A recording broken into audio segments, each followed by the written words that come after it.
பண்ண போகிறோம். Cauliflower Manchurian எப்படிப்பட்டதுன்னு பார்க்கலாம் வாங்க. நான் 300 கிராம் காலிஃப்ளவர் எடுத்துருக்கிறேனுங்க. காலிஃப்ளவர் வந்து கட் பண்ணி வச்சுருக்கிறேன். இப்போ வந்து சுடுதண்ணி காய வச்சுருக்கிறேன். சுடுதண்ணியில் போட்டு எடுத்துக்கலாம். ஏன்னா பூச்சி இது இருந்தாலும் இருக்குது. நம்ம வந்து நல்லா சுடுதண்ணியில் போட்டு வாஷ் பண்ணி எடுத்துக்கலாம்.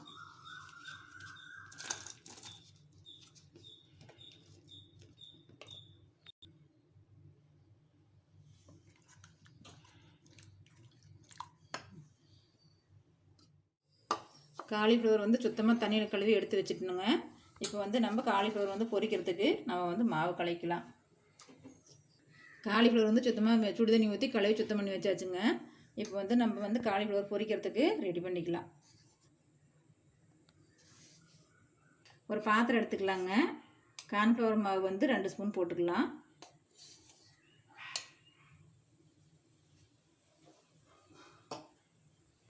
மைதா மாவு வந்து 1 ஸ்பூன் போட்டுக்கலாங்க.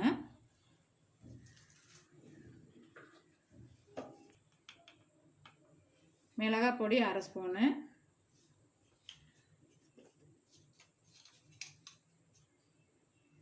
தேவையான அளவு உப்பு போட்டுக்கலாங்க. தண்ணி ஊற்றி கலக்கலாங்க.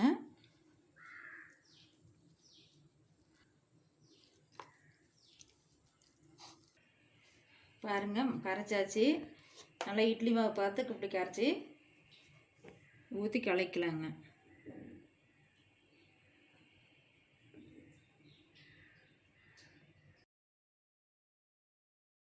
காலிஃப்ளவர் நல்லா கலக்கி வச்சுங்க. இப்போ நம்ம வந்து பொரிச்சு எடுத்துக்கலாம். எண்ணெய் காஞ்சிருச்சுங்க. இப்போ வந்து ஒவ்வொன்றா பொரிச்சு எடுத்துக்கலாம்.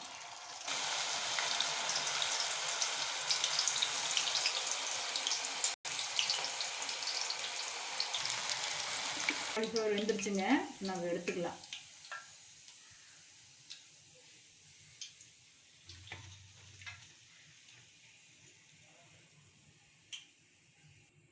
காலிஃப்ளவர் சில்லி ரெடி பண்ணியாச்சுங்க. இப்போ வந்து நம்ம மஞ்சூரியன் பண்ணுறதுக்கு ரெடி பண்ணிக்கலாம். இப்போ தாளிச்சிக்கலாங்க. இப்போ வந்து எண்ணெய் 3 ஸ்பூன் ஊற்றிக்கலாம். எண்ணெய் காஞ்சிருச்சுங்க. இப்போ நான் வந்து 2 கட்டி பூண்டு எடுத்து கட் பண்ணி வச்சுருக்கிறேன் சின்ன சின்னதாக. போட்டுக்கலாம்.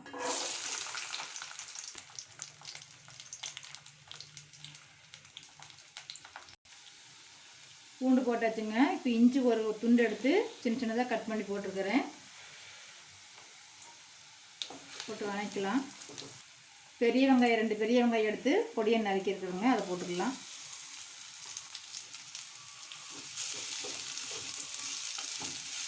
நல்லா வதக்கலாங்க. வெங்காயம் நல்லா பொன்னிறம் ஆகிற வரைக்கும். குடமிளகாய் ஒன்று எடுத்துருக்கணுங்க. அதையும் சின்ன சின்னதாக கட் பண்ணி போட்டுக்கலாம்.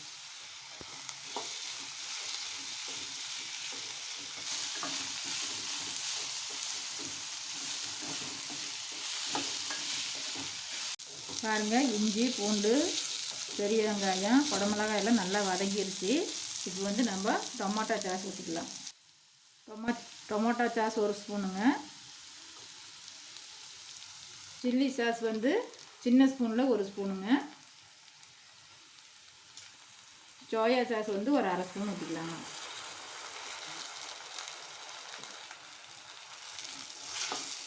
போட்டு வதக்கலாங்க நல்லா.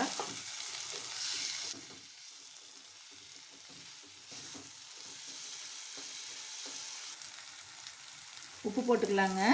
ஏற்கனவே சில்லிக்கு போட்டிருக்கிறோம், அதனால் வந்து கம்மியாக போட்டுக்கலாம்.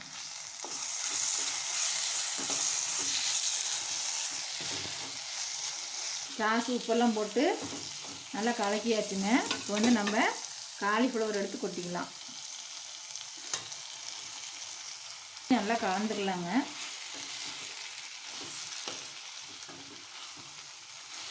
நல்லா கலக்கியாச்சுங்க. இது இப்படியே வச்சுக்கிட்டோம்னா மதியம் சாப்பாட்டுக்கு நம்ம வந்து சைடஸாக வச்சுக்கலாம். குழந்தைங்களுக்கு வந்து சாயந்தரம் நேரம் ஸ்நாக்ஸாக கொடுக்கலாம். குழந்தைகளும் விரும்பி சாப்பிடுவாங்க. இப்போ நம்ம இதுலேயே கொஞ்சம் கார்ன்ஃப்ளவர் மாவு கரைச்சி ஊற்றிக்கலாங்க. நம்ம சப்பாத்திக்கு வச்சுக்கலாம். நான் வந்து செமி கிரேவி ரெடி பண்ணுறதுக்காகங்க 1 டீஸ்பூன் மட்டும் கார்ன்ஃப்ளவர் மாவு போட்டு இந்த சின்ன டம்ளர் 1 டம்ளர் தண்ணி வர மாதிரி கலந்துக்கிறேன். அதை வந்து ஊற்றிக்கலாங்க.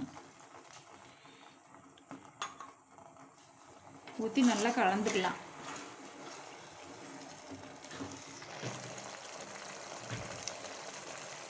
பாருங்கள், cauliflower Manchurian semi gravy ready ஆயிடுச்சு. இப்போ வந்து நம்ம வெங்காயத்தாள் போட்டுக்கலாம். வெங்காயத்தாள் இல்லை, அதனால் வந்து நம்ம வந்து மல்லி இலை போட்டுக்கலாம்.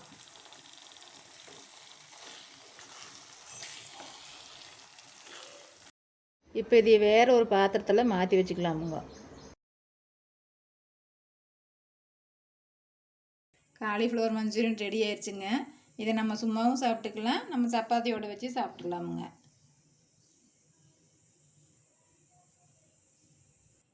இது செய்கிறது ரொம்ப ஈஸிங்க. இது எல்லோரும் விரும்பி சாப்பிடுவாங்க.